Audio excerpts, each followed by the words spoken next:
Hey, and welcome everybody. First, a great big Legions Ladies Live welcome to Chris. Chris, welcome. Hello. Thank you for having me. Well, thank you for joining us. We had a little bit of a computer issue to start everything out. But we've got Chris on here. And we're so excited to have you. I have been looking forward to this since we talked at, where did we talk? IshCon, right? Yeah. May. I think it was May. Yeah. Yeah. I've been looking forward to having you on and talking to you and getting to know you a little bit and learning more about your story and all the stuff. Awesome. Let's take a minute and see who all is in the chat. We have a lot of great people in here. Crom316 Mark, welcome. We are excited to have you here. We have Blake, Recon Rage. It's almost Friday. It is almost time for some off-world with you all. And Curtis, I think he's in the chat too. Are you guys doing a mail opening tomorrow? Because if so, we'll be watching that.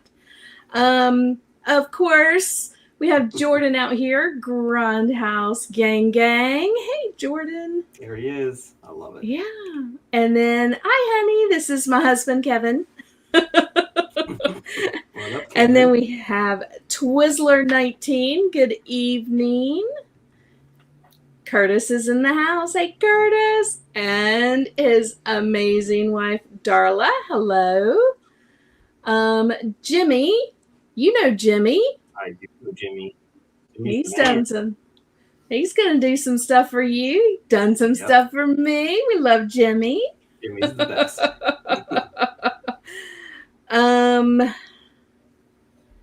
Oh, William is here. William, welcome. Yes, I am so excited. We're getting to the news. I promise we're getting to the news. Jesse Marshall is here. Hey, Jesse. I hope Stacy is doing well. Terrence is here. Hey, Terrence. Excited. So, Chris, this Saturday, Art by Ackerman, Curtis Ackerman, and Legions Ladies Live Mod Squad. We have a painting mod squad art studio kind of thing. We're going to team up on Saturday, and we're going to do a special 1,000 Swigs, Swigtastic episode where we're going to be painting swigs and customizing swigs and talking about the 1,000 Swig event at LegionsCon this year. Nice. So that's going to be fun. And then Jeff Evans. Jeff, you have to be excited about the announcement today. We're getting to the news. I promise. JMax77, hi, and welcome. Hello. Curtis, yep, mail call tomorrow, so we'll have to look. Nice. Thank you, Curtis. To Kevin, hi, honey. $1.99 super chat. All right. Yeah, so it looks like we are ready to rock and roll. First off, would like to give a huge shout out to the Dragon's Horde. Again, that is my local shop here in Greensboro, and I love them, and they are awesome. They have the new figures that were just available through the retailers, and they are getting, of course, all the rest of them. Was talking to Zach today, and Zach graciously has given us a Thrasis, the first Risen, to give away tonight. So I am going to put the banner up. So Amber's not here. She's not feeling good, and we love Amber. But when she's not here, technical difficulties amass. I can't share my screen. And Amber usually does the, collecting and showing you guys who's going to win and all the stuff. Well, we're going to have to do that behind the scenes today. But let me put the banner up. We are going to do hashtag Grindhouse. If you guys want to start putting that in, we will draw for that later. Again, thank you to the Dragon's Horde for allowing us to give this away. And of course, it'll be coming from them, so you will let me know. Whenever somebody wins, I'll let you know. You guys let me know, and then we will make sure to let them know so they can send it out as soon as possible. All right, so there's that. Okay, we had El Spooky Zorro has joined us today. Hello, how are you? All right, everybody's putting in. Okay, or as Jesse says, Thor ass is. Well, there you go.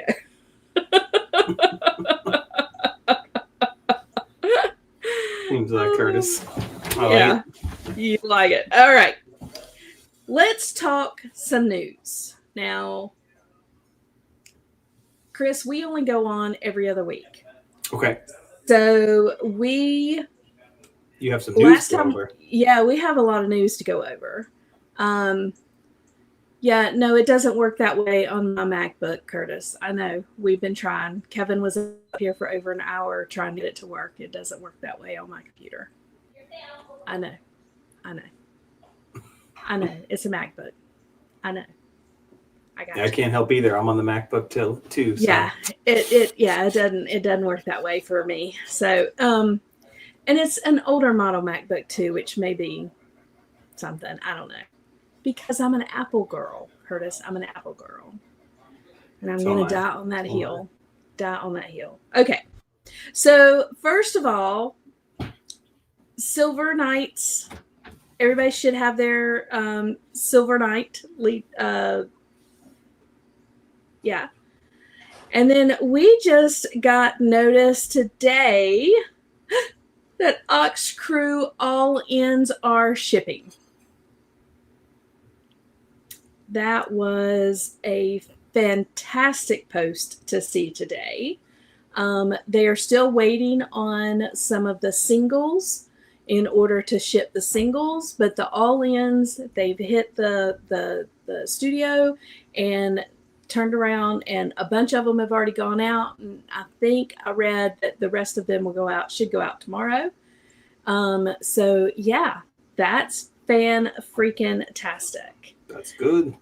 Yeah. And then Figure Obscura should be arriving soon, as well as the Cosmic Legions packs.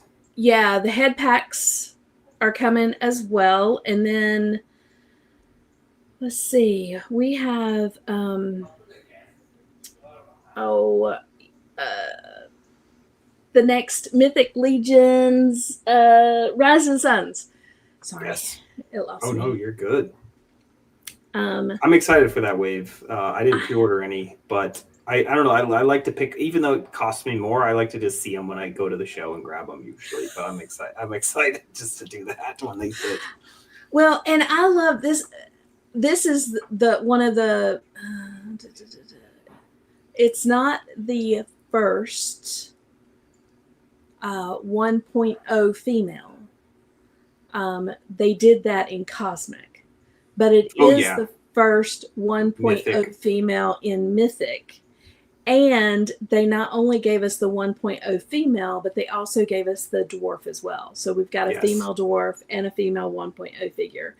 So this is amazing. I mean, and she's beautiful. She is. Yeah, that's one of the ones I really want out of the wave. She looks awesome. I am so ready for Neve. But I'm really excited for her. And then Dagna, of course, is the female dwarf. And I'm so excited for both of those. Both of those are ones that I have been looking forward to getting in the line. And so looking forward to that. So again, Ox Crew all-ins have shipped.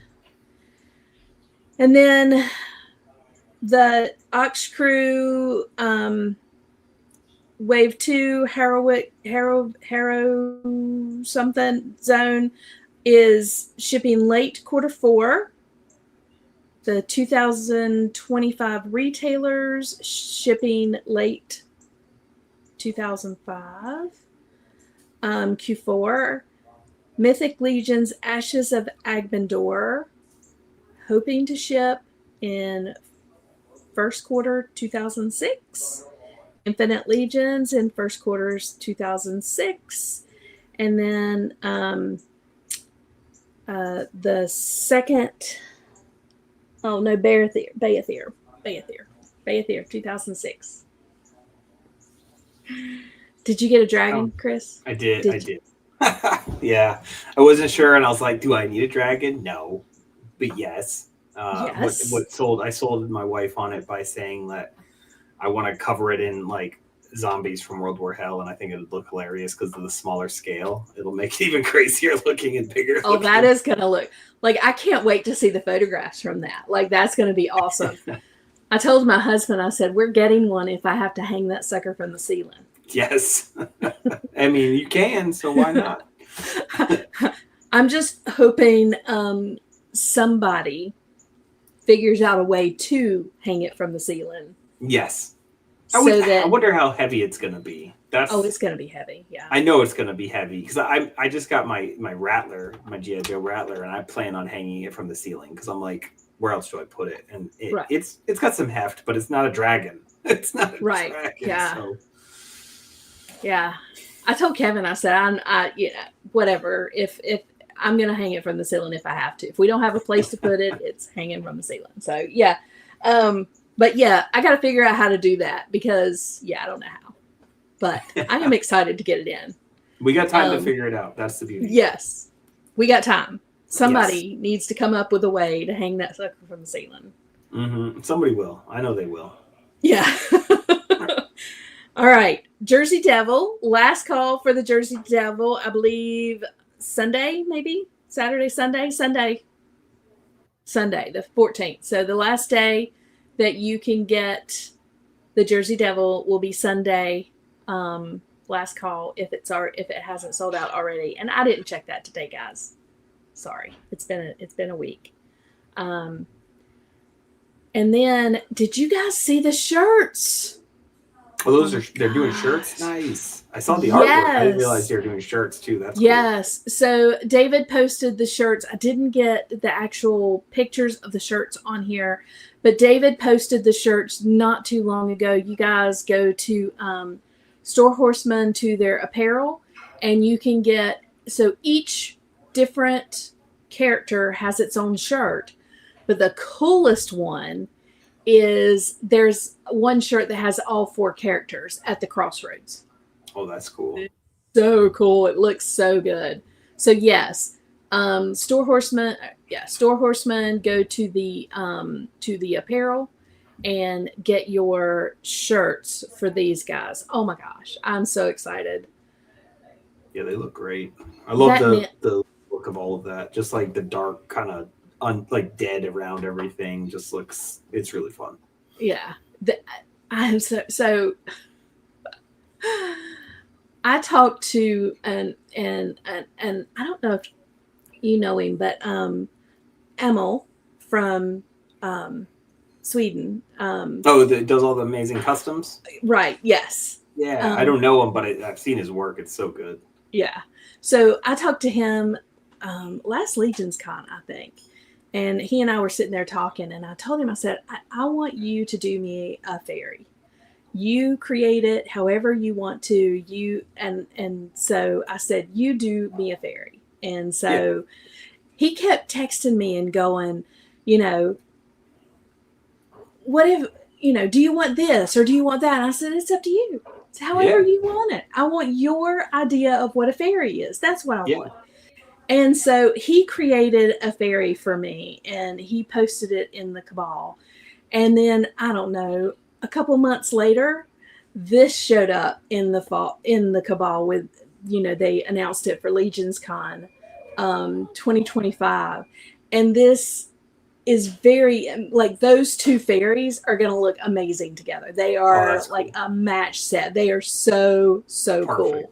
That's perfect. Yeah. So I was so excited to see her. I think that's going to be amazing. So the two of those are going to look, oh my gosh, it's going to be an incredible display. Yeah. But she is my favorite. I am so excited. Of course, the churro as well. I mean, she's awesome, but I'm really, really loving this nymph. Of course, I'm going to have to get a lot of her because I like to customize too. So of course. Yes. Okay, t-shirts. Don't forget, go check out the website for the t-shirt. This weekend at Charlie's Collectibles Show in Stone Mountain, Georgia. I think Jeremy is going to be down there this weekend for this event. So you guys go hang out, have some fun. And all of us that can't be there will be waiting eagerly to see what you post online. Are you going to be there?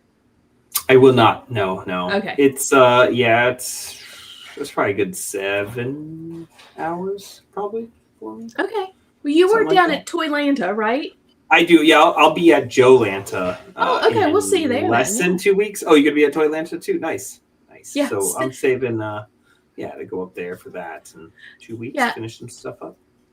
Stacy and Brian get to celebrate their anniversary for dinner tonight.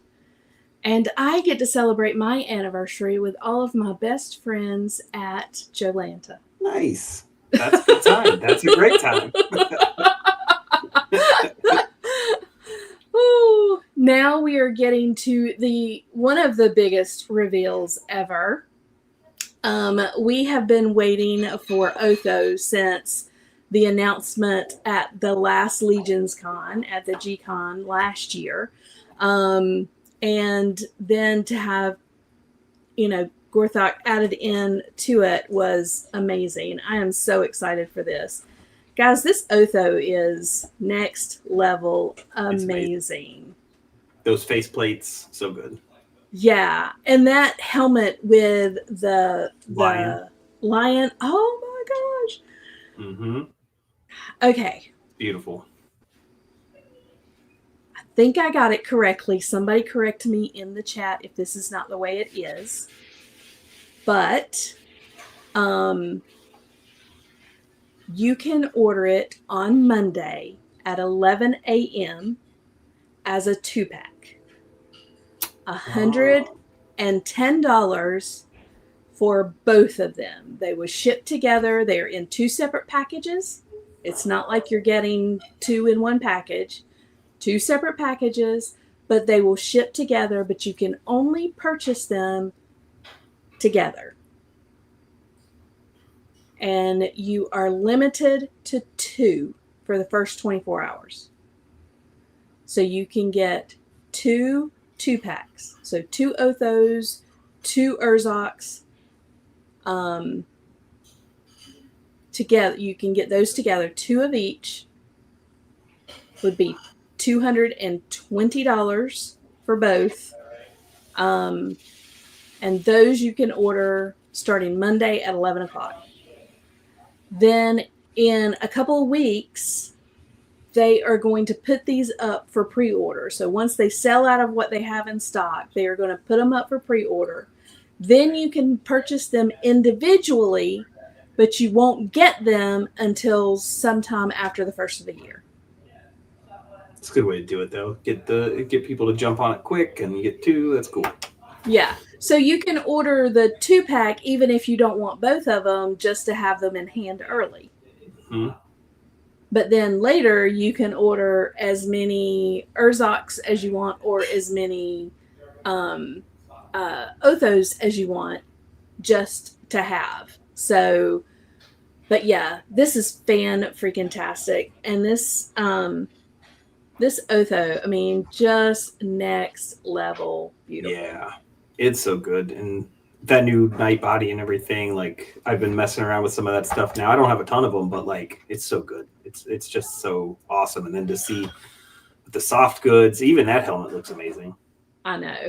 This one is good, but this one, Yeah. You can plug, because his dreads plug in and out, so you can plug his dreads into this one, whereas the other one you can't do that.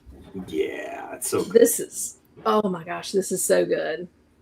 And that new sword hilt that they did for Otho, again, amazing. Yeah, and what a loadout. I mean, and that blue color, gorgeous. Guys, this is amazing. Blue and that gold just pop. Yeah. And then Urzok. And so Kevin and myself came into the line about the time that they released Artemis. So the Alithia wave came out. Okay. So it's right before Alithia hit is when Kevin and I came in. So we never had Otho and we never had Urzok. So I am most excited to get this. And oh my gosh, the new boots, all the way up to the knees, the new wrist on him, the paint on this guy. Oh my gosh, he's gorgeous. I love that skull on the belt, like that's really fun too. Yeah. I haven't looked super close at him yet, so this is fun to see him like this. All the strap. Oh man, he looks great. Yeah, he looks amazing. Like, yeah, I love this head too. This head specifically is just. He looks so badass. I mean, he does. I'm scared to look at him when he's like that, but oh my gosh, so good. Absolutely. But 3 heads, and then that shield, which is an odd shape, which is really, really cool. Again, so much goodness here, so much new. And of course, Trevor killing it with the photos of this. Yeah, so good. Yeah, so good. And then we not only had that happen, but then we had this happen as well. Yes. Introduced the armory. These are the 6 that are going to be available after LegionsCon for people to order. And so you will be able to order these. It will have both heads. We'll have the actual head itself, and then it'll have the helmets. And then, again, so good to have the Mercurian look. This demon is so good. Yeah, so that paint job, and I don't know if you have seen, but this, like, the front part of him is lighter than the back part of him. So that's cool. Like a gradient. Yeah. So like in his head, it's light up front, and you can see when it gets up to the horns, it turns darker. Well, that whole dark is on the whole back of him. That's cool. Yeah, it's so cool. That's really cool. And then the Fury look. And then skin tones that they got out of those colors are really fun. I think they're gonna even look even better in person too, because like they look good this way, but once we see them in person too, they're just gonna be like, whoa, okay. And when they did the show, the night that they did the show and showed all of these, Joe was actually in the studio, and he put this head on the brand new Jersey Devil. Oh, yeah. It's fan-freaking-tastic. Oh, it looks so good. It's so good. Okay. Cool. And then these are the ones that you will be able to get at the Armory experience. So step 1. Oh, don't tell PGG, but green is the new purple. Sorry. That's what I was laughing at too. That green demon is something beautiful to talk about, I tell you. So you're going to pick your body and your head. So this all comes as one set. Then you pick one of 16 sets of legs, and they broke it down into 4, 4, and 4. So you've got cloth with boots, cloth with armored legs or armored Shin kind of. shins. Yeah. Yeah. And then you have the armor with the boots, and then the armor with the armored shins, and then you get just the entire armor. So they broke them up into 4 different sections on what you could choose. And then they gave us 16 of the waist, and I broke them up so the same colors. So like this is your like black and silver kind of colorway with a little bit of brown mixed in. So you can pick. And then these are the red ones, kind of give you that red, dark red look. And then these are probably my favorite. I love that copper tone with that like metal. They do it so well. They do, and it looks so freaking good. So these are probably my favorites. And then here's the silver and the gold, which again look amazing. Yes. Then you select your helmet, and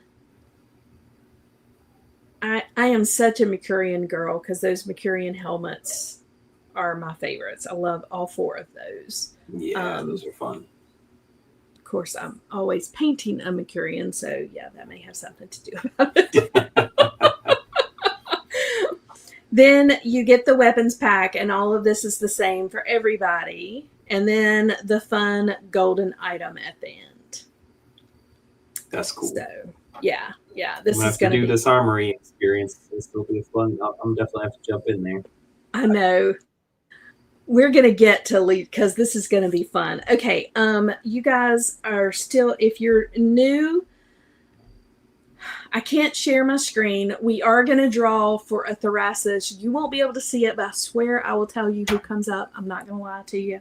But hashtag Grindhouse is at the bottom of the screen. Type that in. We are collecting. We will continue to collect. Thank you to the Dragon's Horde, which is local to me. So yeah, Chris, Tanya, thank you for joining me tonight. Of course. So normally you get me and Amber, or you get me and Stacy, but tonight you just get me. It works. I get to be a co-host today. That's right. And you got to go through all of the news that we had going on, all kinds of good stuff tonight. Oh yes, a lot of good stuff. All right. Chris, we have seen each other a couple of times. I know I saw you at Toylanta. Yep. Saw you at IshCon. You're going to be at JoLanta. Yep. Are you doing anything else before LegionsCon? Yeah, so I have, so there's JoLanta in 2 weeks or so, and then I have Spooky Empire, which is here in Florida. It's in Orlando. It's a horror convention. I'll be doing that Halloween weekend, so it's like the 31st and then the 1st and the 2nd. And then I'll be doing LegionsCon, and then I'll be doing Assembly Required in Iowa. So it's a little crazy for the next few weeks. And I just got back last weekend from Retro Horror Con up in South Carolina, Greenville, South. Yeah. Oh, okay. Oh, awesome. I didn't know they had one down there last weekend. Yeah, it was fun. So the Toy Federation put it on. Ryan from the Toy Federation. Gotcha. He does Retro Toy Con, and then this is his first year doing Retro Horror Con, which was like a toy/horror convention. It was fun. Okay. All right. I might have to look that one up because that would be close enough for us to go to. It should. Trying to find ones that are close. So, Chris, where did you grow up? So I grew up, I was born up in New Hampshire, but I only lived there till I was about 7. So I guess it's still kind of growing up because I played with a lot of toys still back then. And then I moved to Florida, and I've been mostly in Florida. You know, we moved around a little bit when I was older, but yeah, mostly here in Central Florida growing up. Gotcha. And if you were, let's go back up to New Hampshire, because you said you moved, you were about 7. So there are some things up there that you probably remember about being up there, about being a kid up there. Do you remember like your favorite thing about New Hampshire? I liked having snow You know, I lost that when we moved to Florida. Yeah. That was pretty fun to play with the toys and, you know, do stuff out there. Yeah, probably the snow. Okay.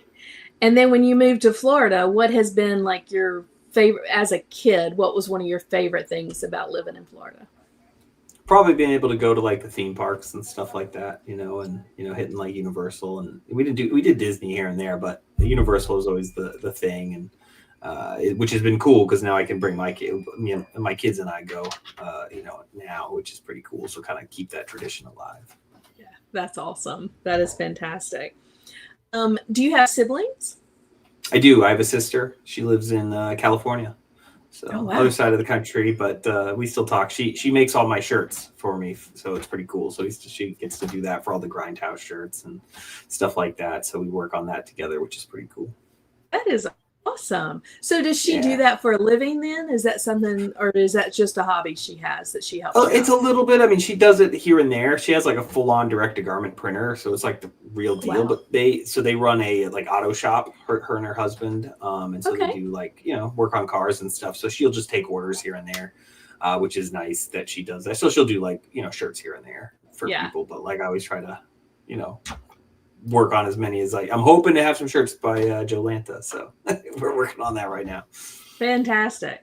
You know you need to bring them to LegionsCon too, don't you? Oh yeah, absolutely. I want to have all that stuff, especially since we don't have figures yet. It's like, let's have some stuff out there, and it Right. usually goes pretty well. And we have some fun ones. We have like 4 shirts now, or Okay. more. I've got a few cool designs, and we've been getting a lot of cool artwork, so it's pretty cool. That's fantastic. So and you've already hit on it a little bit, but let's get into like what action figures that you loved as a kid. Like what Okay. action figures what were your first action figures, and then what were your favorites? So I had a lot of different things. GI Joe was always like my main one, especially when I was little, and it still kind of is. That's one of the main things I still collect today. And I love the old school 3 3/4 stuff, but I also still like classified a lot. I played with He-Man too when I was a kid, so a little bit of everything. And then in the 90s, I found the Aliens figures and kind of seeing all that horror kind of based stuff with these creatures and monsters. I thought that was awesome, and those ended up kind of coming into my GI Joes to play. You know, like I liked the human figures; those were fun, but like being able to use like GI Joes with that was a good time. That's cool. That's neat. So your GI Joes hunted all of the critters, Yes, all of the yes. creatures, all of Usually the. get eaten by most of them, but you know, maybe a few of them might survive. So Absolutely. I mean, come on.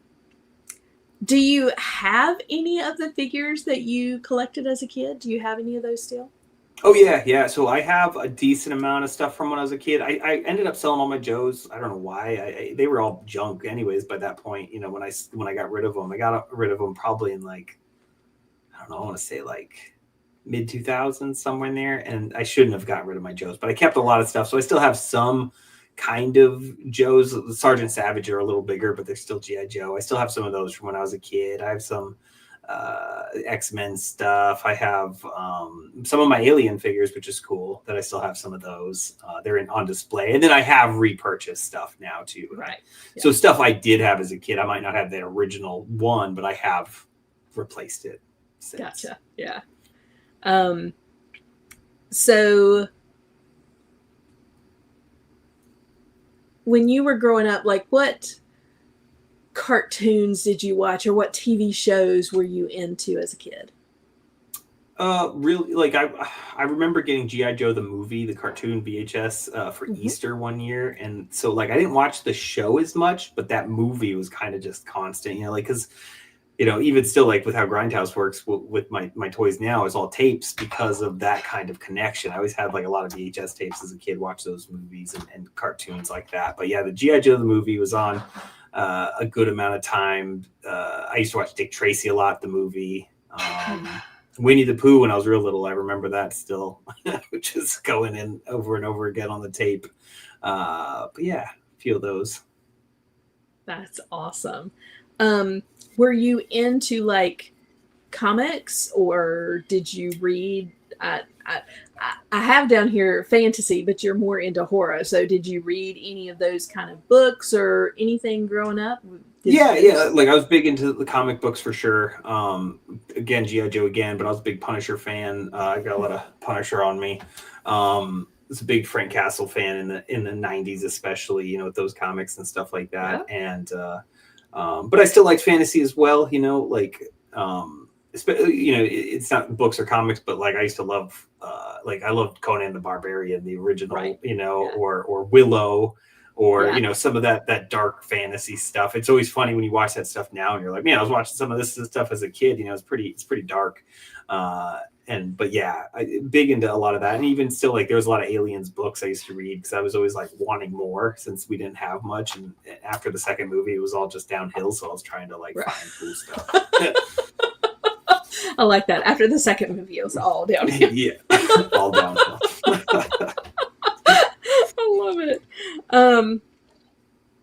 If I know G.I. Joe, but specifically, like, and not necessarily G.I. Joe, but specifically, is there a character that you liked over all the rest of them? I mean, even to go back to Aliens, is there like a figure or a character that you liked more so than the rest of them?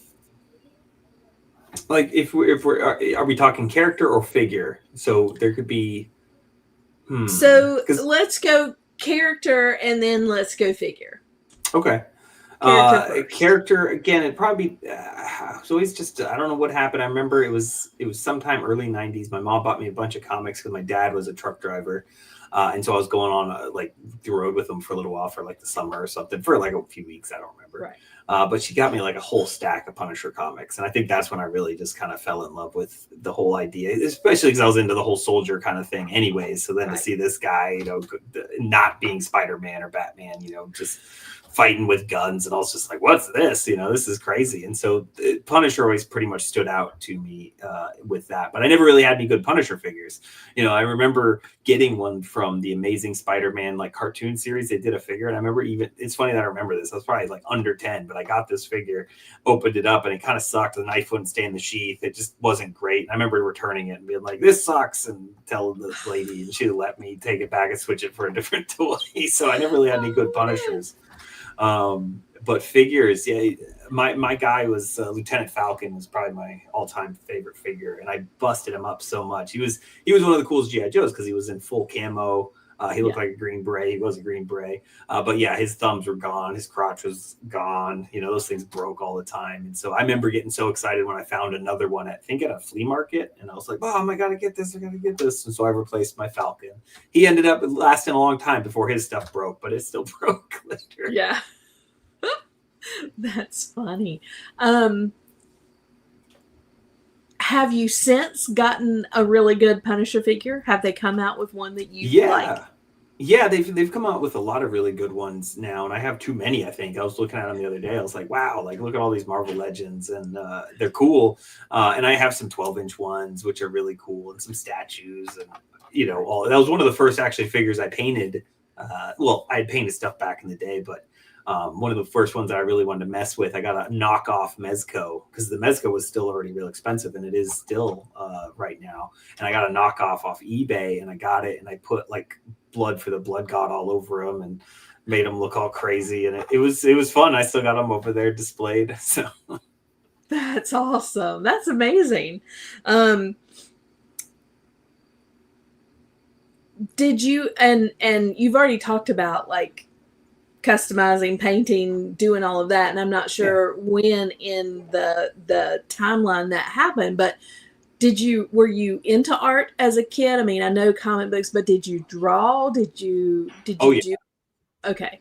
All the time. I was drawing all the time when I was a kid. Like my mom could draw pretty good, so she taught me how to, or she just showed me like a few things. And I remember she would be like, go, you know, because my sister was born 5 years after me, so it was always like, go play, you know, go do your thing, go do things. So I was always just putting movies on, playing with my toys and drawing. And so it's pretty cool that it's kind of stayed with me for so long. And it was a lot of fun just to kind of just draw things and make up stuff and draw my favorite characters. And then same with like painting stuff. Like I started painting, I remember messing up in the beginning. Like I started painting G.I. Joes with like enamel paint that I got from the hobby store, thinking like, oh yeah, I can paint these things. And they're all sticky. I'm like, why does this suck? But, yeah. Oh, those poor GI Joes. All glossy and sticky. I was like, what is this? It could have looked cool. Yeah. Oh, we're going to take a minute and just kind of, feel sad for those GI Joes. Yeah. I was sad because now I ruined them. I was like, man, these were going to be so cool because you get these bright colored Joes, and you're like, I want to make it look a little more realistic, and no, it just did not work. So you did find acrylics at some point. Yeah, later, a lot later. I still have a pulse rifle from Aliens. I remember this is early days of like the internet and stuff like that. And this guy made kits for Colonial Marine armor. I always wanted Colonial Marine toys as a kid, like legit Colonial Marines from Aliens. And so I actually got an alien here holding a pulse rifle. Yeah. But he made these really cool model kits, and you could paint them and put them together yourself. Well, the whole kit was stupid expensive. You could dress up like one of the 12-inch like Joes with like armor to make him like a Marine from Aliens. And I was like, Mom, we gotta get this. And it was too expensive. So she let me get the pulse rifle. And so I still have it, which is cool. But I painted it with acrylic paints. Yeah. Yay. And it looks good still. So I keep it up here with me since this is where I work on all my stuff. So I feel like it's appropriate to sit here. So that's fantastic. That's awesome. What was your first job? What'd you do as your first job? First job was Walgreens. Well, I worked I guess you could say that was like my first official job. I worked on like yards and doing like yard work and stuff like that when I was a little younger. Right. I hated that, but Walgreens for a little while until to Publix after, because I only worked at Walgreens for like a month. I was like, I wasn't having a great time, and then Publix was pretty good. So, which worked out because I met my wife there. So, well, there you go. Yeah. I'm telling you, people are meeting their wives at work. Mm-hmm. Dork Layer met his wife at work. I'm just like, really? That's really cool. It is cool. So, what was was Publix one of your favorite jobs? What's been your favorite job that you've had? My favorite job is what I do now. I get to work on toys, so I can't beat that. I can't. Doing this has been the best part. Today I've been designing. I designed a whole bunch of cool stuff today. I can't say exactly what it is, but I designed something that I didn't think I would be able to. It wasn't a figure, let's say. Okay. And it was pretty dang cool too. I'm like, can I do this? And I was pretty happy with it. And even in the rough state it is right now, I was like, okay, this will work. So you design toys as a job now. That's what you do. Okay. That's cool. So I work with so not just the Grindhouse stuff, that's just my stuff, but I work on a lot of stuff for Big Bad Toy Store on all their Operation Monster Force. I do all of their art direction, I do all their paint masters.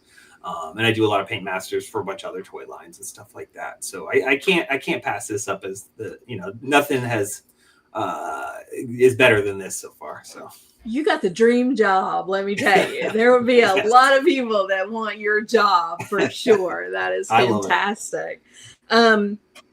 So you're married, obviously. You just said you met your wife at Publix. How long have you guys been together? Tell me the story how you met. So she worked as a cashier and I was the bagger at Publix. But yeah, we've been together for 20. What year are we in? 2025. So 22 years we've been together.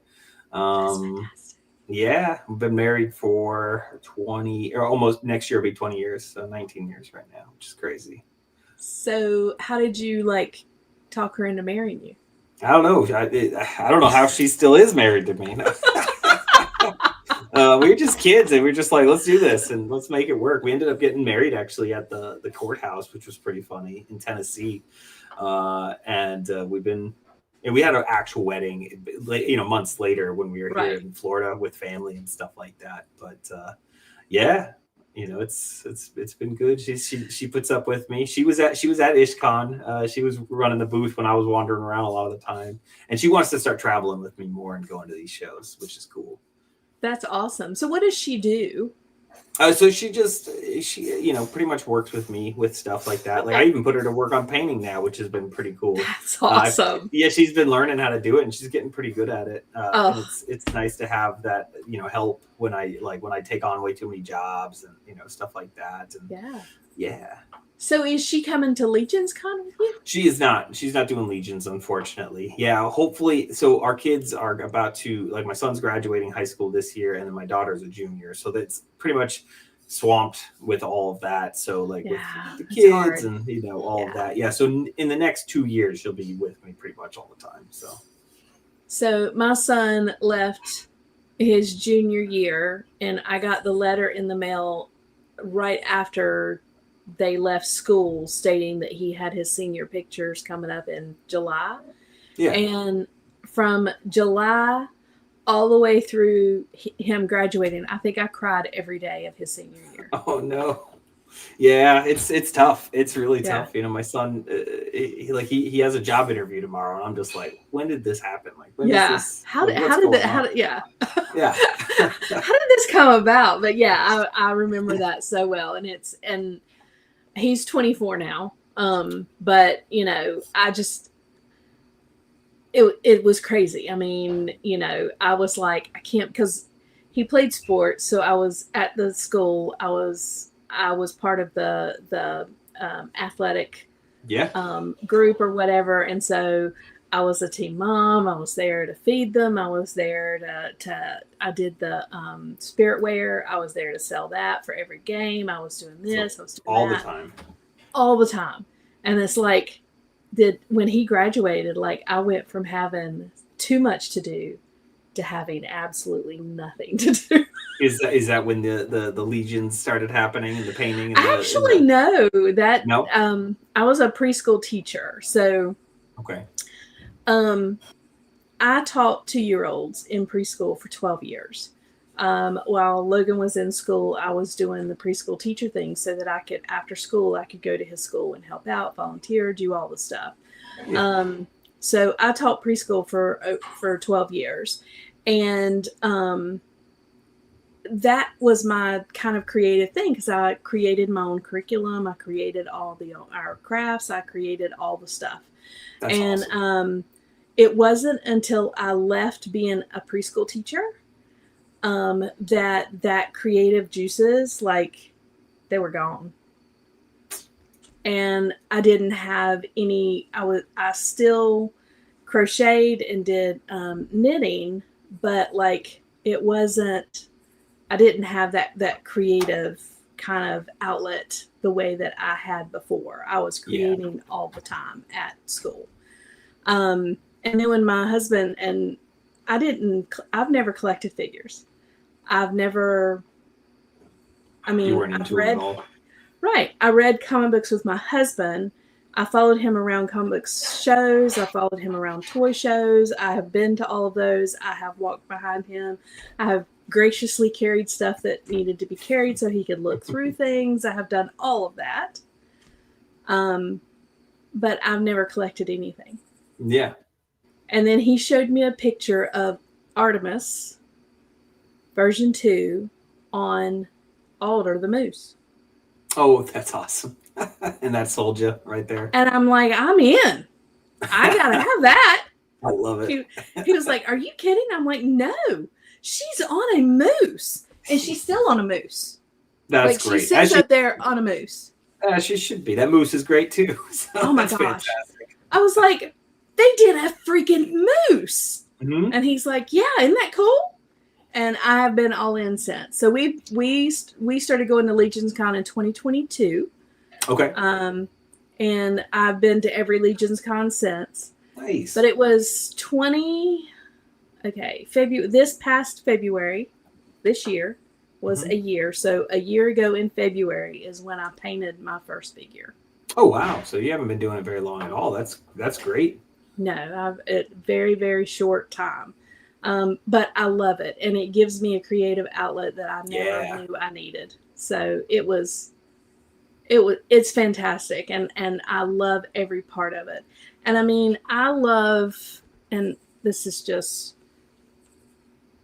that's so good. That's fun. Oh, that's great, and that's hard to do to get the for it to look that clean. That looks fantastic. A lot of So, people struggle with white. You do not. It looks like. well, my first one that I did was because I did the mascots of my school.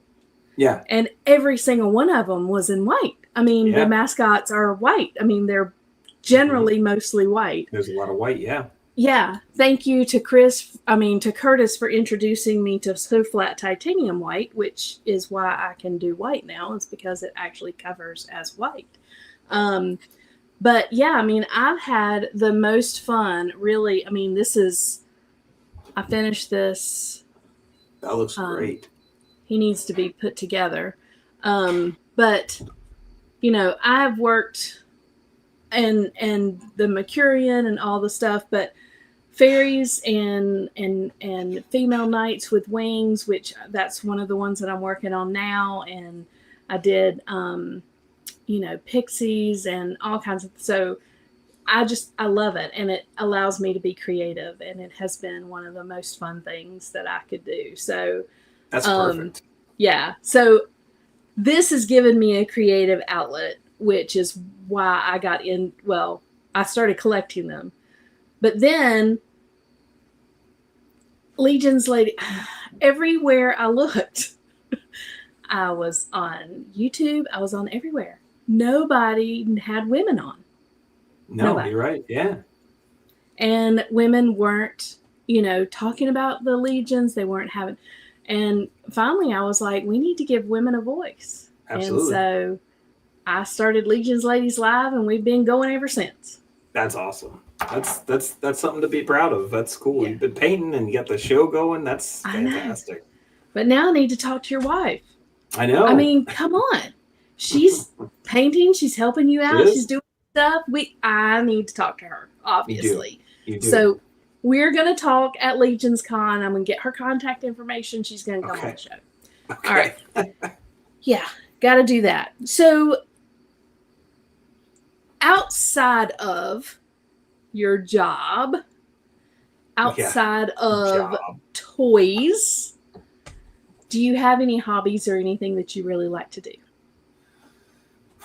I used to be big into paintball, so I need to get back out to it.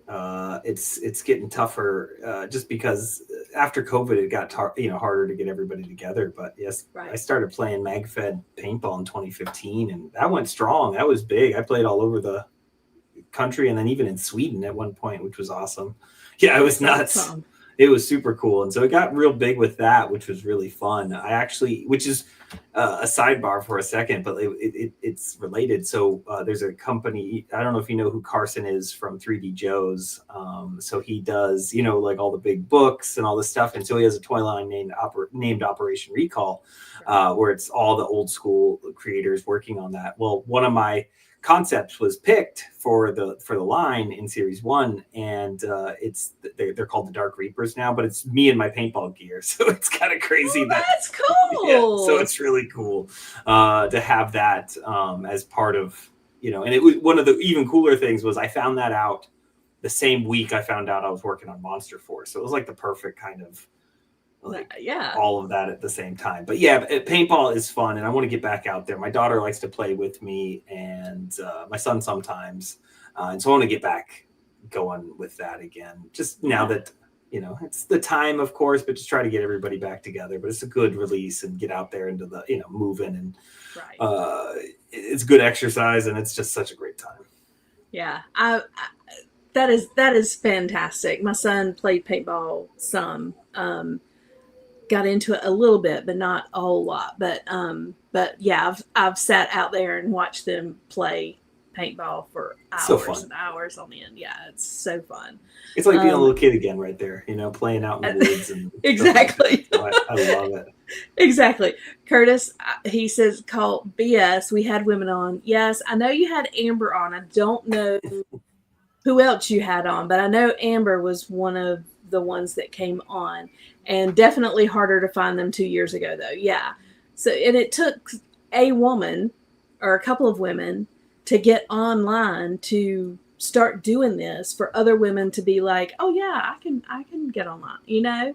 And I will say though, to this day, it is harder to get a woman to come on to a show like this than it is a man. I can see that. And it shouldn't be though. That's good that you have this option. Like you're pushing, and that's really good. I'm to an age now where I just don't care what anybody thinks of me. As you shouldn't. Like I am who I am, and this is who I am, and this is what you're going to get, period. Good. So I really don't care. And people can say things about me, and I don't care. But there are people who feel like if they come on, then, oh, she's fat, or she's, this, or she's that. But people in this community are the nicest people. They are. They're so good. They're amazing. So, but I think that, I'm hoping that seeing women more in the community, seeing women more engaged and stuff will bring more women out who will want to, talk toys and do really cool things and customize. Gina, I love her so much. She said she's so inspiring, my mentor. She and I started talking at IshCon last year. Okay. And I talked her into painting her first head. Oh, awesome. That's the first step right there. So that's good. Now she's painting and she loves it. And she is, amazing. I mean, her at IshCon this year, I had some of her customs on my table, and they stopped people in their tracks. Oh, that's cool. I saw some stuff. I probably saw one of hers then, because I remember pointing at all the stuff you had at the table, and it was all really cool. Yeah, she had the Wicked. Oh yeah, yep. Those look great. Yep. I remember those. Those look really cool. Yeah. So anyway, it was really cool because people would be walking by and they would see those 2 Wicked figures or 3 Wicked figures, because she did the monkey as well. Yep. And they would stop and look at them. Oh, these are really cool. And but yeah, she's awesome. She's amazing. Love her. Great. That's such good work. It looked super clean, and it was just fun. The colors popped, and they were amazing. Yeah, she did such a great job. So anyway, but I'm hoping that to get more women involved, and it is evolving. Good. Like I feel like we have started getting more women to talk about toys, to be excited, to be engaged, and to come to LegionsCon. I remember that first year we got a Legions ladies photo, and there were probably, 15 of us maybe. Oh, wow. Yeah. And then last year we did it again, and there were like 30 of us. That's cool. So you're just growing. So that's great. Good. This year I'm like, okay, now we need more, of the women to come through. So it is growing, and it is amazing. So as an adult, you've obviously gotten some of your figures that you had as a kid. You've replaced those. You've sold some. You've done this and that. Like, what were the, I know you've got your own line coming out, but are Joes still your main collectible, or the ones that you collect the most of? You've mentioned Marvel Legends. You've mentioned several of the other ones. What would you think would be your main group of figures that you collect? I think it's still Joe, just because classified, I still probably buy the most of those with the classified, because I still have a ton of actual vintage. I still collect it because I don't have all of it, but I'll get here and there, and I've been working on my room, so it kind of hurts it when you it's not set up, so you're like, I'll get that stuff later because it's not ready anyways. But I've been working on that room, so it'll have room for more Joes. But yeah, usually GI Joe is the go-to. And I this last weekend at RetroCon, they're not toys, but man, I've been getting back into collecting the VHS tapes, which I'm like, it's perfect for I got a bunch of tapes at the show, and so I got a bunch of horror stuff, which was fun at Retro Horror Con, and that's awesome. That's been really fun collecting those. I made the kids watch Friday the 13th with me on Tuesday, and we watched it on VHS, so that was fun. That's amazing. That's awesome.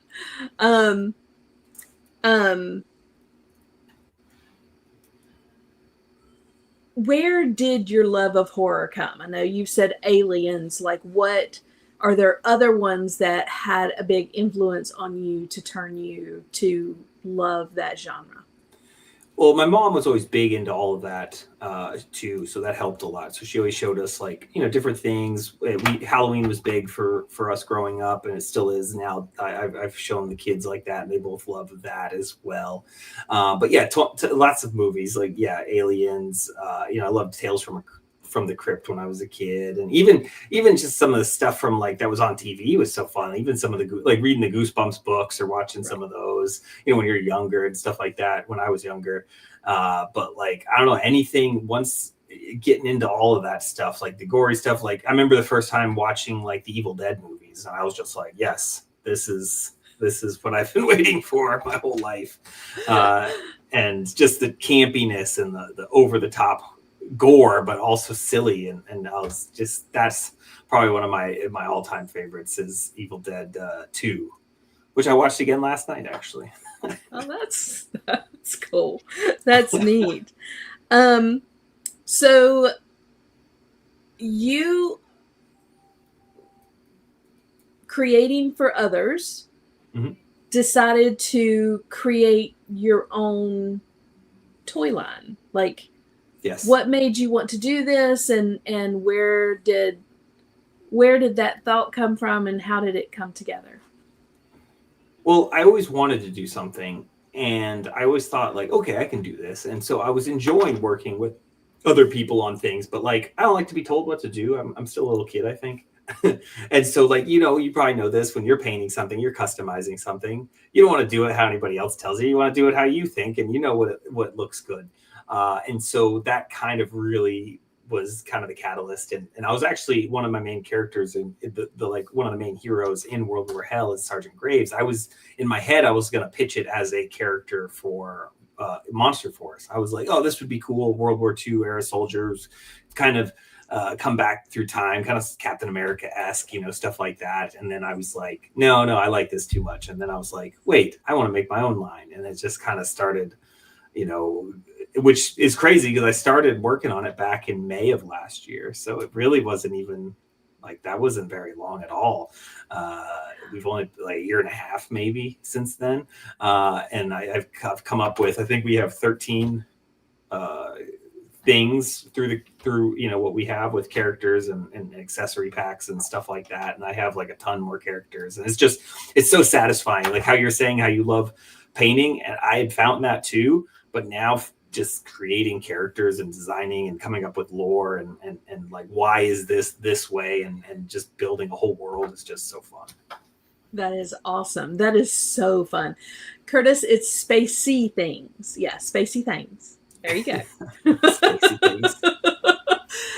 So we had a show, and we were talking about cosmics, and for the life of me, I'm old. Like, I'm getting older every day. And every once in a while, my mind just like shuts down, and I could not remember the name cosmics for nothing. And I said spacey things, and so they have never let me live it down. Oh, of course. So but it's okay. Now they're spacey things. It's spacey things. I like it. It's okay. They are spacey things. And they are. You're not wrong. Yeah. So there you go. Curtis is calling me out. Sounds like Curtis. Yeah, absolutely. So when you started thinking about like your toy line, and you started thinking about your characters, and you were like, okay, let's give this a go. Let's do this thing. Yeah. Grindhouse Toys. Yep. Why Grindhouse Toys? Again, the whole horror element and craziness. I was trying to come up with a name before, and I was struggling with figuring out what I wanted, and it just kind of clicked. Like, I actually went to film school back a million years ago, back in 2004. You had the coolest life ever. Thank you. It's been a great time. I just, wow, that is awesome. Film school? film school. Did I make any movies? No, but I did in film school, but afterwards, no. Life happened, but it's working out now because I'm utilizing those skills, I guess, that I just took a little while to mess with it, and so that's where the kind of Grindhouse side went from. I love because Grindhouse is an old usually in the 60s, 70s, sometimes 80s, I guess. They would be these crappy movie theaters that would just play the worst over the top horror. Like they're usually like exploitive movies and over the top ridiculous. And so that's what's inspired like Tarantino and Robert Rodriguez and all those guys, and they even made a movie called Grindhouse that was still in that. Like nobody really watched it, but I was like in love with it, and I was like, that could work. Grindhouse toys. I like that. And nobody had it. And so I was like, all right, I'm going to make that. And so our first figure the first figure I made was I actually did a partnership with Fresh Monkey Fiction since I was doing stuff on Monster Force already with Bill Murphy from there.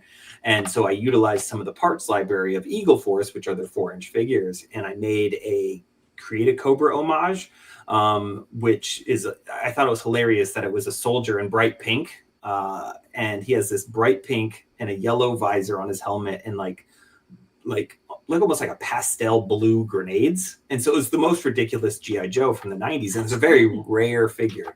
And so I was like, well, you know what? I could do a colorway of that and updated with the modern parts. I had enough pieces with what I could make it. And I created my own character called the Dread Trooper because I thought, how do I make one figure that can come out and be utilized in other people's collections that you don't have to buy a ton of figures? And so that was the first figure, and that was the first Grindhouse Toys figure with the Dread Trooper. And I packed him full of multiple heads, multiple weapons, just like how the Horsemen do their stuff, where they give you tons of options. And it took off. People sold, bought them up. They loved them. I put them in VHS cases for the first time, but these were actual VHS cases, the plastic and everything, like the clamshells, which was cool. And so, it just all kind of just took off from there, and it's evolved into even more movie references and stuff, which I just know. So it's perfect. It's like marrying both of those worlds that I love. That's fantastic. Oh, what a story. So you went with the 1/18th scale instead of the 1/12th scale. Yes. Is that because that's what worked? I mean, because that's what you had or what you were working with, or did you just say, no, I want to go with the smaller? Yeah. It was, so like how it worked out for that Dread Trooper was those were the parts that Bill had that I could utilize with him. Right. And those were the 4-inch figures. And so I was like, all right. And that worked out because it fit perfectly in that case.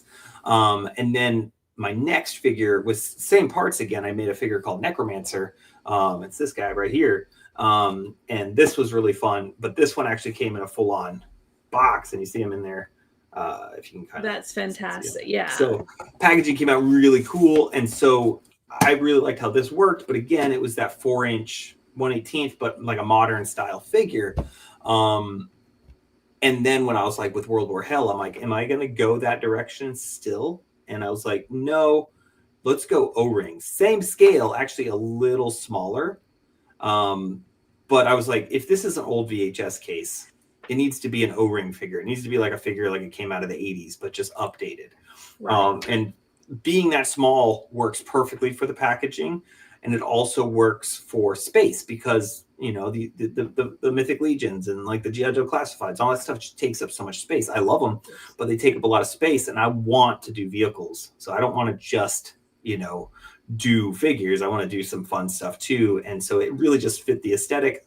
Will I not do 6-inch ever? Maybe not, but probably I still probably will do something because I like the scale, but that's the main reason I went with that smaller scale. Gotcha. So the you decided to go Kickstarter route with Grindhouse Toys. Yes. And obviously it was successful because you had a great turnout for it. I know that they're getting made. I was looking on it. What prompted you to do the Kickstarter? What, to introduce those as a Kickstarter? When did you start like, what was that process like? It was tough because it was like, what do I want to do? Like, if I could just do it myself, fund it myself, I wish I could have done it that way. Like, I paid for all the sculpting and stuff before Kickstarter. I hired James Carter, who was a former sculptor for Hasbro. He was a sculpt manager for Hasbro. He did like the Ghostbusters and Vintage Collection, Star Wars, and a bunch of stuff. Like, he's one of the best guys, and the reason the line is so cool is because of Carter. And I got that all kind of done, and I was like, do I want to go Kickstarter? Do I want to try to figure out how to fund this myself? And it's so expensive to make these things, like with the tooling and the molding and all that stuff. And I'm like, I know I can sell these is one of the biggest things. I was like, I can sell these. Like, anytime I go to the shows, like Necromancer sold out, Dread Trooper sold out. You know, people like it. They like the idea. They love the packaging, but then I didn't want to just have cool packaging. I want to have a cool figure too. And I love the fact that people really love the figure as well as the packaging. And so I was like, I need to get this just in front of people. And I talked to a lot of people like Bill Murphy from Big Bad, like I was telling you about. And then also Ben from Skeletron has been a huge help, you know, teaching me about Kickstarter. And he had an amazing Kickstarter with the Robo Skull that he did a few years ago. Oh, yeah. Yeah. And so picking their brains as much as possible, it made the most sense because, you know, Kickstarter feels like kind of a pre-order system, which is good. And since we are already so far along, it made the most sense. It wasn't like, hey, I've got a few drawings. Will you back my toy line? It's like, hey, these figures are practically ready to go to tooling. Let's do that. And so it was really fun to see everybody, you know, turn up for it and back it and believe in me. And that's meant a whole lot to me. Yeah, they're fantastic. Now, I would like to take a moment. I pulled these from the Kickstarter Cool. because I think, you know, I wanted to show off. Of course, this was the all of the figures all together that you have here, and what a great display. Of course. Oh, Jimmy made that. So Jimmy made that diorama too, and it was so cool because I met Jimmy at IshCon. And he was really excited about the toys, and he doesn't collect anything in this scale. And he's not big into soldier stuff or any of that, but he was like, yes, I love this. And he was like, I want to work on, you know, sorry, we didn't even talk about any of that first. He was just really excited about the line. And it was really cool to see his energy about it. And I went over to his booth and I was looking at how amazing his dioramas were. And I was like, dude, you want to work on something? He's like, yes. And so, and he nailed this. And like, he made this so fast. Yeah. I drew up something like very basic on my iPad, and he just killed it. And I can't wait to have him do more stuff. And we've been talking about it. I need to give him some new stuff soon, but I got to get it right. And I want to do like a huge thing. And, you know, he's going to be like, oh, man, I don't like Chris anymore. Look how much big stuff he's made me make now. But it's so good. It's so good. No, I will say so. Jimmy is local to me, and he and I have met, and he does a bunch of my dios that I use. He is fantastic, and he's actually working on a custom dio for me right now. Nice. I texted him and I'm like, okay, I got this idea. Can you help me? And so we met up, we talked about it. And just tonight before we came on the show, he was texting me the, you know, which do you like? What do you like best? What do you want? And so we nailed down some stuff that he's doing for me today. So he is, but he's amazing. Love Jimmy. Yeah. You're going to have to send me the pics once you get it done. I want to see it. Awesome. Well, I'm bringing it to LegionsCon. Probably nobody will see it until LegionsCon. That's even better, actually. Yeah. It'll be on the table at LegionsCon. But I'm super excited to have it. It's a project that's very close to my heart. So having Jimmy help me with it, it's amazing. And cool. Jimmy just said, no, I love Chris. You haven't seen it. We'll see how much you love me.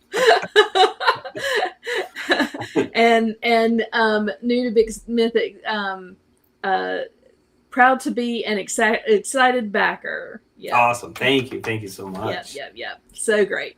And again, guys, we are giving away, I'm going to do this real quick. We are giving away a Thrasis. you're not going to see it when I pull it, but because I can't share my screen.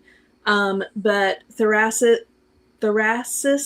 the first risen, if you want to join in, it's hashtag Grindhouse. We are going to give that away shortly, so everybody make sure to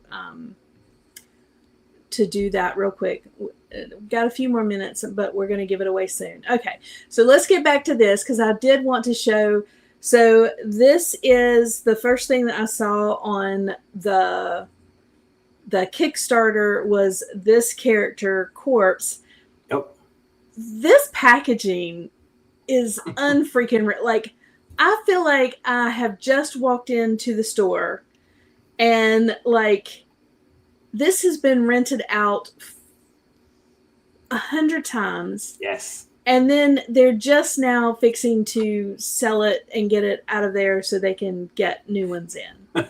Is that what you were going for? Yeah. I love the well-worn look. Like, I love that. I feel like that's an art form in itself. And that's another reason that's been really fun collecting old VHS tapes is you get a lot of that. And I can use that as inspiration to incorporate it. Like all these weird stickers and all these like little add-ons that they would be on these tapes that, you know, you just don't even think about or even remember a lot of the times. And so I wanted to incorporate that. And the cool thing is with this, like, the packaging is going to be even more fun because again, it's like like I showed you with this, it'll have the tape on the inside, even though it's not, you know, it's just the box and it looks like a tape, but like each one of these will have their own artwork, but it'll still look like this box. And then you'll see the pack out on the back. I wanted to show what it all came with so everybody would see that. But this way, like if you have these next to real VHS tapes, most people are not going to realize it's a toy. They will think it's a tape. That is fan-freaking-tastic. And then Sergeant Graves. Yep. What a great character. And you said you had this one like thought out pretty quickly. Like you knew. Yeah. So he's evolved a little bit. When I first designed him, like I was saying, like I was thinking about pitching him to be like in the 6-inch Monster Force and all that stuff. But I was like, no. And Graves, it's funny because I've utilized Graves, that name, for so many things. And over the years, it's always been like one of my go-to, like I've used it for like gamer tags and different things because I always thought it was cool. And so Sergeant Graves, it just fit perfectly because I've always been like a big Sergeant Rock fan. And being that it's a horror, you know, story, I was like, oh, that really fits. Like Sergeant Graves, that's really cool. And, you know, he has this that's another thing, you know, we talked a little bit about fantasy. These figures, there's so much like lore in there, like that his sword Hellfire is a cursed blade, you know, that he's like stuck with, that gives him this healing factor and kind of keeps him almost immortal. And it's just this nasty blade that's got kind of a mind of its own, but it also can ignite and fire. And it's very fantasy-esque, but in a like a World War II diesel punk setting. And you know, even like with his face paint and his arm paint there, I call that apocalyptic war paint. And I'm like, well, if all the dead are walking around the world, you know, like that's one way to kind of camouflage yourself. And so I thought that was pretty fun. Yeah, this is fantastic. It's this is the other thing that I loved about going through the Kickstarter and grabbing these pictures was, I mean, this looks like an old movie poster. Yeah, I mean, I got it right back there too. Yeah, this is fan-freaking-tastic. I was like, you're putting it in, you know, in an old, you know, VHS tape case, and then, you know, throwing us an old movie poster as well. These are fantastic. The thought process behind this, it's just amazing. Thank you. And the cool thing about this one too, which was really a fun project. Well, he had done artwork for me before, but Mark Pennington did the artwork for this. And so that was really cool because Mark Pennington designed all the G.I. Joes from 87 to 89. So to get to like work with him on some stuff was really cool. And he did the artwork for the Necromancer too. It was just super cool. But like, I had to have movie posters, like, and that's what's fun. And the nice thing is I don't have to deal with like one artist. I like to work with multiple artists because again, most movies, all the movies have different artwork or different like whatever. And so I could really make each movie kind of look different, which is really fun. Yeah, this is fantastic. And Sergeant Spectre, this is a fantastic figure. And again, you know, you said slightly smaller than 4-inch. I mean, this is very detailed, very, I mean, just what a pack out for that size of a figure. Oh yes, and I wanted to have a ton of accessories. That's one thing I learned with the two figures I did, and again with the horsemen and stuff, and knowing that they can do this kind of stuff. The factory, I use the same factory as the horsemen, so like you get that quality, you know, which is really fun because there's just something like, and this is one of the things that really sold me is like holding like a Mythic Legions. Like you're just like, this feels better than like any other toy, really. Right. And so I wanted that, but in an O-ring style. And so to be able to have that, and then like he's gonna be so fun because he's just all clear plastic, and he's gonna be like Blue Hagnon, you know, like how he can glow and all that stuff. So I wanted that same idea of that with Spectre. But he's a ghost. He's a good guy, but he haunts that machine gun chainsaw. So he only shows up whenever I mean, there's no real timetable. So like the good guys are carrying around his gear, hoping he'll show up and save the day because he's like Rambo. But sometimes he don't show up, you know, because he's a ghost. That's fantastic. Yeah, they ask if he's going to glow in the dark. Yes, yeah. So like Hagnon, like if as long as I can get it to, you know, like he'll be really good with the UV, but yes, he's gonna glow in the dark. So awesome. They already said they could do that. So I wanted him to be able to do that, and I'm a sucker for the clear plastic. So yeah, such a great character. Love that. And again, what a great movie poster. I mean, just fan freaking tastic. This is just amazing. And thank you. For somebody that doesn't have room on the walls for movie posters, you need to do these in card size. Oh yeah, cards would be really fun. That's a good idea. I've done like 11 by 17s on these for people, right? But like that's still pretty big. Yeah, but cards would be pretty fun. Yeah, so that people who like the artwork and like what you're showing here can have something to I think cards with these. Yeah, would be another some story. Yeah. Right. Yeah. But that would be cool. So just in the back of your mind, start thinking about that. Absolutely. Yeah. I'm already thinking now that you said it.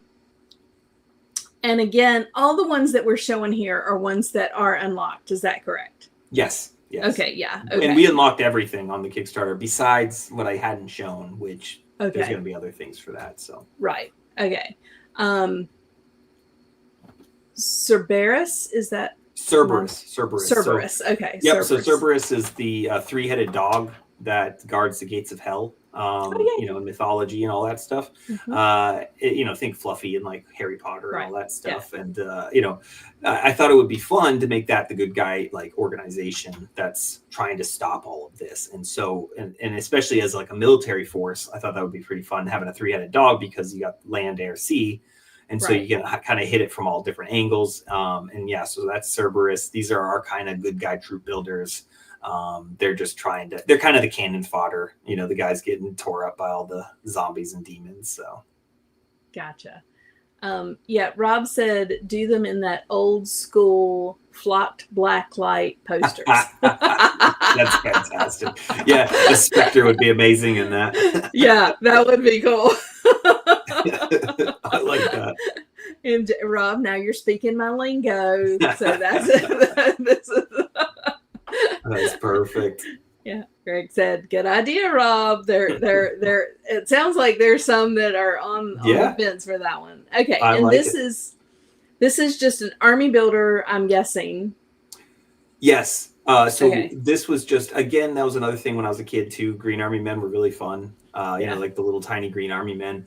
And so these guys really aren't in lore story wise for World War Hell. They're more of a 1-to-1, as I would think. Like, so imagine like a horror movie where, and there was an episode of something that did something like that. But like, say these guys are like this size and they just come to life. So they're little Green Army Men from hell. You know, they're trying to kill you. You know, like poor Timmy bought these figures and is now like being hunted by an army of little undead, you know, Green Army Men. But these are going to come in their own, like this pretty much. Like I did this as a digital mock-up. I mean, it's a picture of the real figure, but I put it all together like this. But they're going to come in a bag with the cardboard header. So it's just like the old days of buying a Oh, bag of Green that's Army Men. fun. So that'll be really fun because all the pieces will be on top of each other, and there's no paint. It'll be that green plastic, just like those old toys. So Oh, what a fun! Oh, that's awesome. thank you. I remember seeing those, and I had an older brother, and he used to get those, and just they were all just crammed in that bag. This is fantastic. Thank you. Oh, what a great idea! And what is this? I mean, I'm just.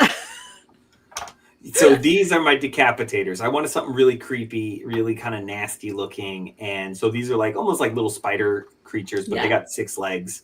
I don't know if you've ever seen John Carpenter's The Thing. It's like a alien creature that can mimic and turn into other people. But a lot of times when it's mid transformation, it's disgusting and it's gross looking. It's very creepy, and it holds up for an old movie. It's one of my favorite horror movies of all time. And so I wanted something that was kind of like that. And so these guys are kind of a mix between that and like a face hugger from Aliens, because this is really messed up, but what they do is they attach to your torso. And they implant something into you, which then goes up, and then your head just pops right off, and then they grow legs and crawl away. So they're very nasty little hell creatures. But I felt the best part about these is they come in that. So the top part is a box. So they'll come in just like a box, and they'll look like movie theater candy, like the boxed candy. Oh, that's cool. So more fun movie kind of things. But then you open that, and it's all these little nasty creatures called decapitators. Oh, that is fun. Yeah, MJ said, haha, that Nabisco symbol in the top left. What are you talking about? That says Grindhouse Toys. Yeah, that says Grindhouse Toys. That's right. Don't go there. Oh no, I'll do that all day long. I utilize my logo never stays the same. That's what's fun about it. Like it evolves from different, like whatever the packaging is going to be or whatever I'm using. Like even if you see the little price tags on there, they're like old school Toys R Us. They're the old school toys. Yeah, have, but they say Grindhouse. Yeah, that was fantastic. And this is Captain Winchester. Yep. Again, back to that, gonna look like a old VHS tape. Freaking tastic. And the loadout again, it's killing it. You're killing it with these tons of accessories. And I made this one look extra worn because he's kind of that old pissed off guy. Yeah. And so I thought the packaging is going to look really worn. And we're working on the packaging artwork right now. And like what I want is him to be holding the flamethrower, lighting his cigar, while like a bunch of like zombies are on fire, kind of coming after him. And he's just not giving a crap because he's just like, whatever. It's another one of those days. I cannot wait to see Chris, this is amazing. Thank you. And then going white here, which stood out, Colonel Malum.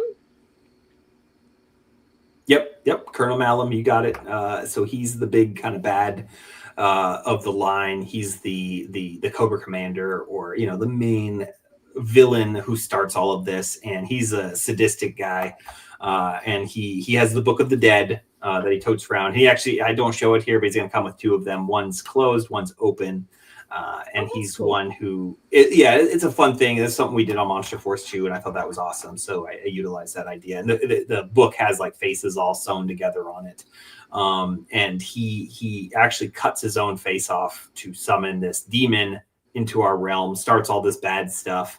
And so he wears other people's faces though. So he has this ballistic mask I always thought that was cool. Like as a kid, like the masks that could come off. And so I thought that would be ridiculous that he had this actual other person's faces he was wearing. Just again, the horror side, very Texas Chainsaw, very gross, and blood all over him.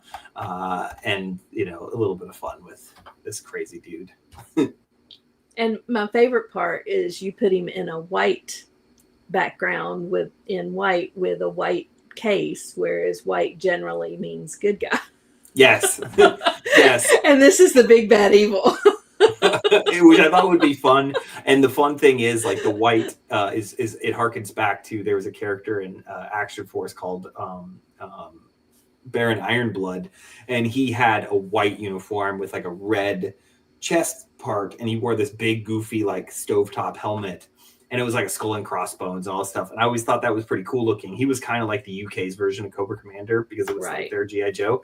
And I was like, I love that look. I've always loved those colors together. And so I was like, that's going to be Malum's uniform. And then instead of like red, it's going to be just blood all over him. And it pops even more so on top of that white. So it does. It's fantastic. This is so good. And then Dead Shadows. Yes. So this was one I surprised everybody with at the end of the kind of close to the end of the Kickstarter. So this is a very on the nose homage again with that Action Force stuff. So they were called the Red Shadows, and they were these stormtrooper kind of soldiers back from the UK and Europe and all that stuff back in the 80s. And I'm a huge fan of them. Like, I love all that stuff. They're so weird and really fun to collect. And so I wanted to do like, a little fun kind of homage to that. So I went with Dead Shadows instead of Red Shadows, and they are actually, so if you can see in those hands, they're clear. It's like a smoke clear. Right. So his head is a skeleton or a zombie head, and then the same with the hands, and they're clear smoke. So they're actual shadow creatures that are kind of running around. And so I thought that would be pretty fun. And it was cool too, because Ben from Skeletron, who owns the Red Shadows trademark, shared this during the Kickstarter and showed to everybody. So it was pretty fun to kind of have that connected to that. That's fantastic. That is awesome. So Rob has asked, has the material for O-rings over the years changed to a stronger material? I always remember O-rings from our day being very easy to break. Yes, yeah. The stuff they use now is crazy. It's not going to be like the old days where like those things would just kind of disintegrate. I've been talking to a lot of the different people working in the O-ring, kind of with the modern stuff, that the kind of Renaissance, they call it the O-ring Renaissance right now with all these new O-ring lines out. And yeah, these things are gonna last a long time. But the cool part is too, these will be pretty easy to pull apart, and if one does snap, that was one of the first things that got me into customizing with the G.I. Joes. You put a screwdriver in the back, pull it apart, you can switch those things out within like a few seconds. And so, but they're not going to snap. They're going to be nice. Okay. Awesome. Yeah. And then this packaging is just fan-freaking-tastic. Thank you. That was fun. That was super fun.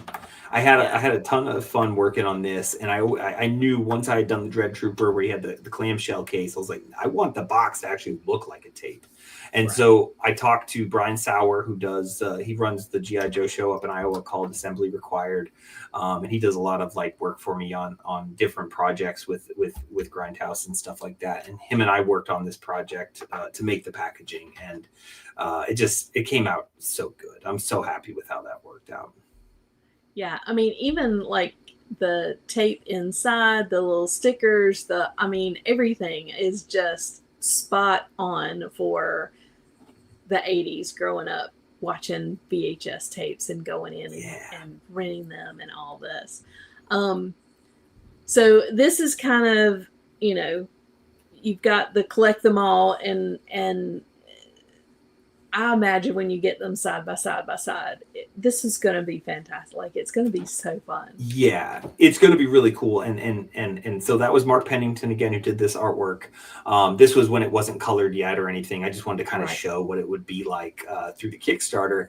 And originally our plan was to have it to be 8 to finish out the entire picture. But when everything came back, and that happens a lot when you work on stuff. It's 10 figures that will collect and make the perfect kind of setup.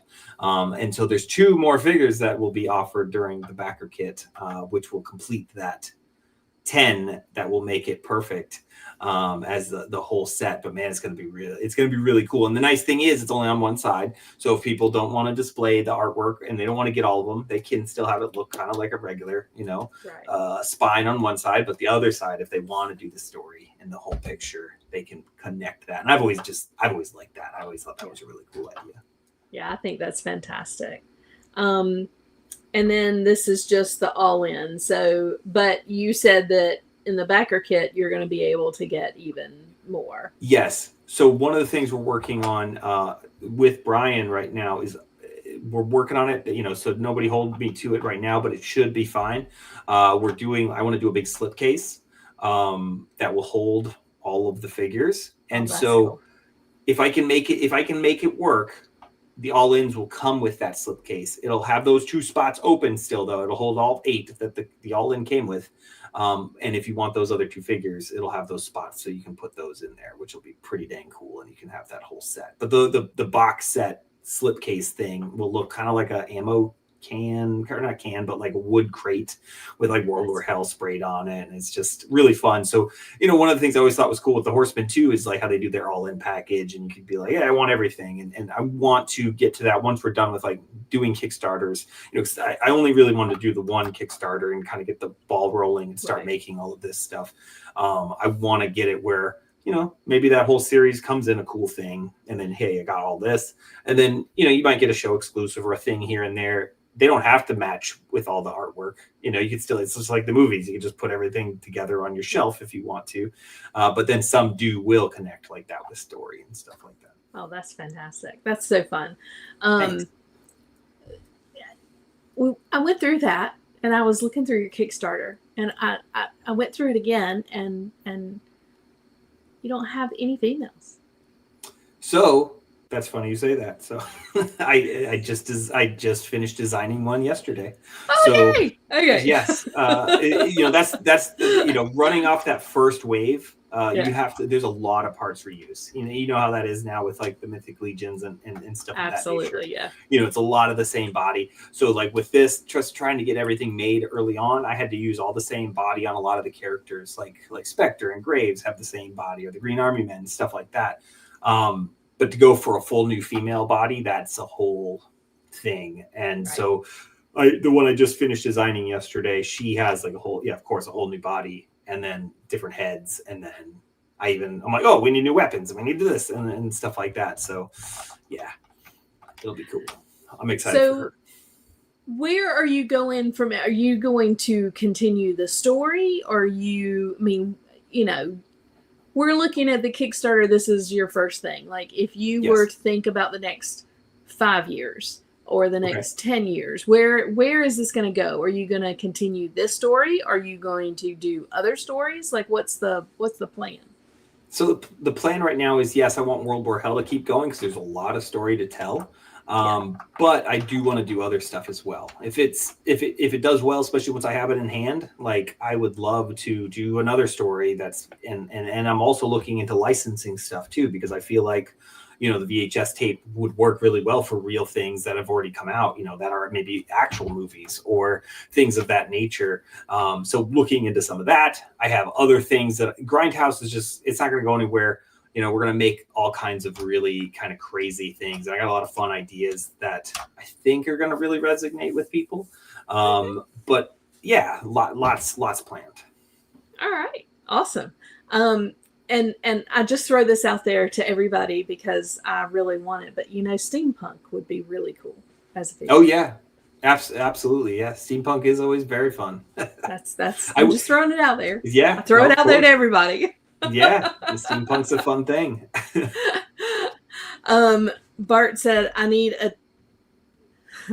a tank commander named Pittsburgh, since I'm from Pittsburgh and it's the zombie capital of the world. It is. So much to the Steeler.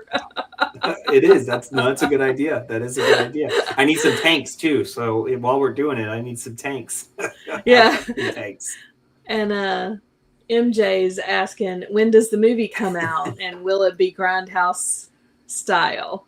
Oh, absolutely. Yeah. If I can, I would love a movie of this, and that would be amazing. That's like ultimate goal. This, my made up movies actually turn into a movie. But yeah, it would absolutely be a Grindhouse style. My head has always been kind of like a really ridiculous 80s horror movie that was made about World War II. So it's like it's not made now. I want it to really feel like the time period, all practical effects and just super ridiculous. And yes, so absolutely. Oh, that would be fun. That would be a fun one. You are coming to LegionsCon. I know when we talked at IshCon, you weren't sure if you were going to have a table, but you're going to have a table. I am. I'm going to be in the main room.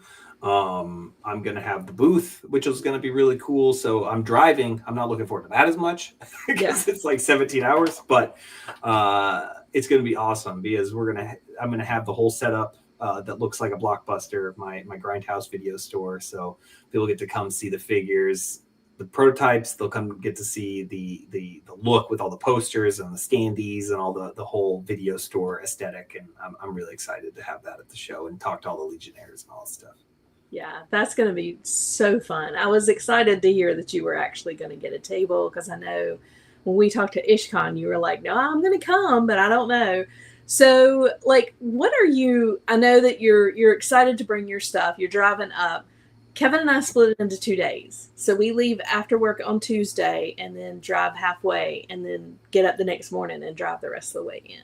Smart. So just an idea, if you have the time, drive part of the way, sleep, and then go in. That's the plan for sure. Yeah. But like when you had originally decided to come to LegionsCon without having a table, like what were you looking forward to? What made you want to come to LegionsCon? Oh, I've been wanting to check it out for a little while now because I got into the Legions. Was it last year or the year before? It might have been 2 years ago because I remember I hadn't really gotten any. And I went to PowerCon in 2023, so I guess it was 2 years. And then I started seeing how cool everything was, and I'm like, man, it's just like I had the blinders on, like don't look at it, Right. And then now I've got a bunch of figures, and I was just really excited to get into it now, to go to the show and kind of just be part of it. And I love all the people that I've met who've been into the Mythic Legions and the Cosmic Legions, and I've made a lot of cool friends that are into this these figures, but the community is awesome. So I really just wanted to come up and hang out with everybody. That's great. We're so excited to have you. Now, what was your first Legions figure? My first one, what was my first one? My first one was Waltor, the cosmic one, the orange. I love the skull. I like skulls. And so having him like that, so I got him, and then I think I might have got him and the regular mythic version of him as well, because they were set up at MegaCon down here in Orlando at Slap Happy Toys booth. Yeah. And I was just I grabbed so many. And no, I take that back. My first one was the Headless Horseman, because I got it's figure obscura, but I did get Headless. I got Headless Horseman first. I remember now because I got that at PowerCon. I grabbed him. I was like, I need this. I actually don't have that one anymore because I gave it to my sister for her birthday, I believe. Was it last year? Or it wasn't Christmas, it was birthday. Because I got the retailer one, and I just really like the purple and green. Right. So that one's the one that's usually on display. It's usually right behind me, but my TV's not set up since I just did the show. So he's over there right now, but he's up there throwing the jack-o'-lantern. So that one's cool. Probably my favorite still. Yeah, that's such a great figure. I was so excited when they came out with that, and still to this day, he's probably one of my top. I think he's fantastic. They did a great job with him. They really did. What has been your favorite Legions figure, do you think? So Horseman's up there because I really like him. I've got Mask of the Red Death right here too. He's really fun. The figure obscura has been really fun just because it's, characters. I'm looking forward to Frankenstein. I didn't get him, but I'm waiting for the green one because I always love green Frankenstein. Green Frankenstein. But man, I've got a few over there set. I really like all four of the Dark Four all set up. Yeah. I've got all of those now, and it's just really cool to see them. So I would say that. It's funny. I wouldn't have thought I would have so many horses, but now I have so many horses. Between the horses and the moose. Exactly. It's like all these mounts that I'm like, what happened? And now a bear's coming, and I'm like, okay, I guess I might have a bear too. Yeah, I'm definitely having a bear. Yeah, it's so good. I saw it at Comic-Con. Oh, I'm actually definitely having 2 bears at this point. Yes, because you got to get the polar bear now too, the white one. Yep. That's right. Yep.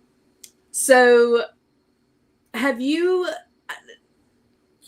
paint figures, obviously, for yourself and for others, but Have you customized a Legions figure?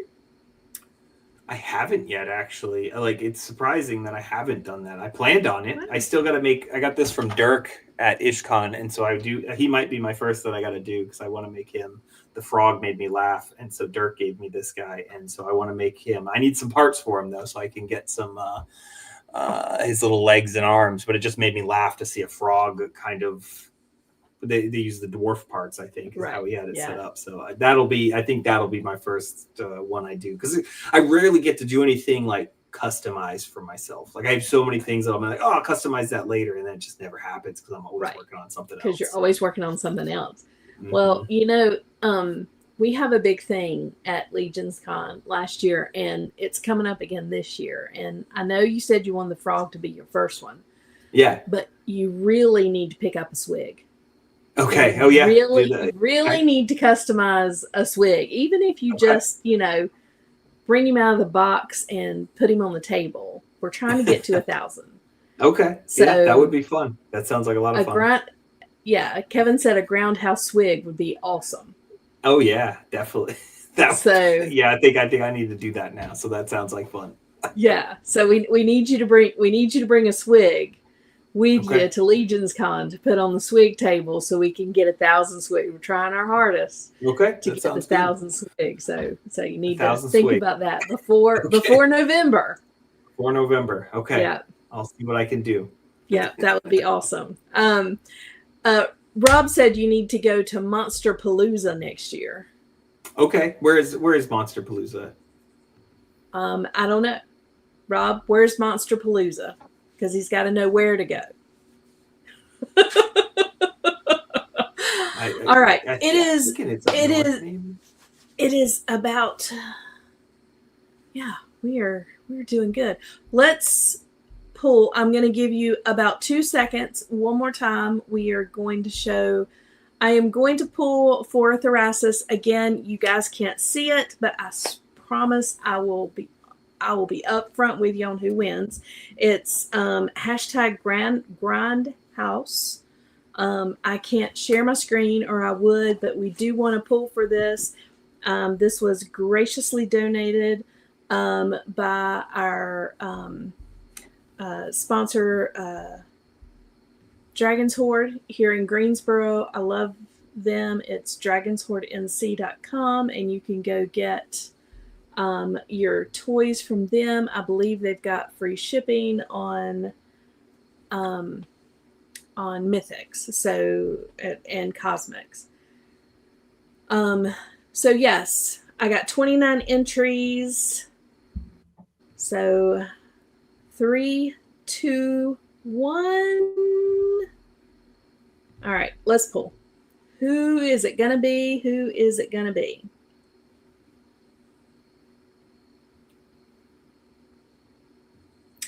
I am TJ Williams. TJ, woohoo!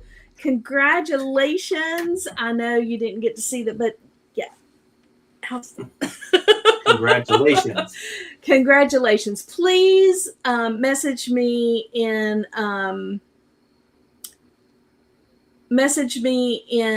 either the Cabal or on Instagram at aslan.creations, or find me in the Cabal, message me and give me your address, and we will make sure that Zach sends that out to you as soon as possible. So excited. As Curtis would say, it's the I am, everything else is silent. I think it's the way he says it on his show, but we got a Thrasis for you. So excited to send that to you. Congratulations, TJ. All right. So I have more questions, but we're getting on to the end. I get up really early, so I try to be really, really good about ending at as close to 9:30 as I can. So I don't want to go over. So we are gonna kind of circle around a couple of things. I've got 2 questions that I want to ask you, and I want to make sure that you have time to think about them and answer them. And then when we see you at Jolanta, I will get to see you again at Jolanta, and then of course we will see you at LegionsCon. I'm so excited that you're coming to New Jersey this year. Yeah, I mean, it's going to be so fun.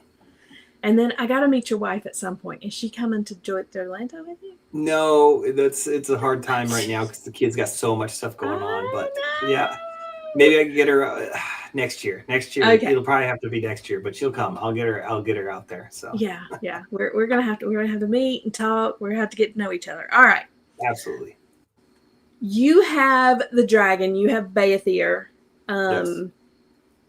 In the lore, Beathir is one of 5 pillars. Yes. So Beathir is only one of them. Yeah. What do you think the other 4 pillars are going to be? So I feel we're going to get some new colors, of course. So we got to have a red dragon. Like, a red dragon would be really cool. That would. And so I would love like an undead dragon. How cool would that be? I don't know if that's doable depending on how many new parts, but how cool would be like half dead dragon? Now I'd be like, I don't need this one anymore. Give me that one. Which will kind of have to happen if, and like any of the other dragons, I don't think I can do more than one. But red for sure. I would love an undead one, which could be really cool. Man, an ashen dragon would be really fun, like how they did the ashen colors of those guys. Yeah. I feel like they'll probably do the main kind of colors. You probably get like a blue or red. We got green, maybe a black dragon. If I was doing it though, man, I want a fire dragon. Like it's all made out of fire. Like how cool would that be? The huge dragon, all clear, orange, and red and yellow, and oh man, that would be fun. Yeah, that would be fun. Now I want one of like the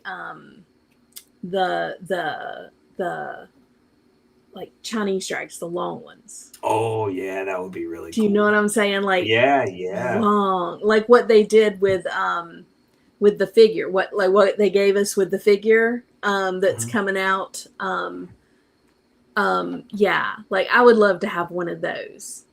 That would be really cool. But you think all 5 pillars are going to be dragons then? Oh, that's true. I mean, maybe. I mean, I guess they don't have to be dragons, do they? You're right. Mm-mm. I'm just thinking, so like how I start thinking about this stuff a lot of times is like from a tooling aspect of making the molds. So I'm like, okay, they made this giant dragon. They're going to probably knock it out a few times just to pay for it. When I was told when I first got into toys, they say you have to make something 3 times before you're profitable.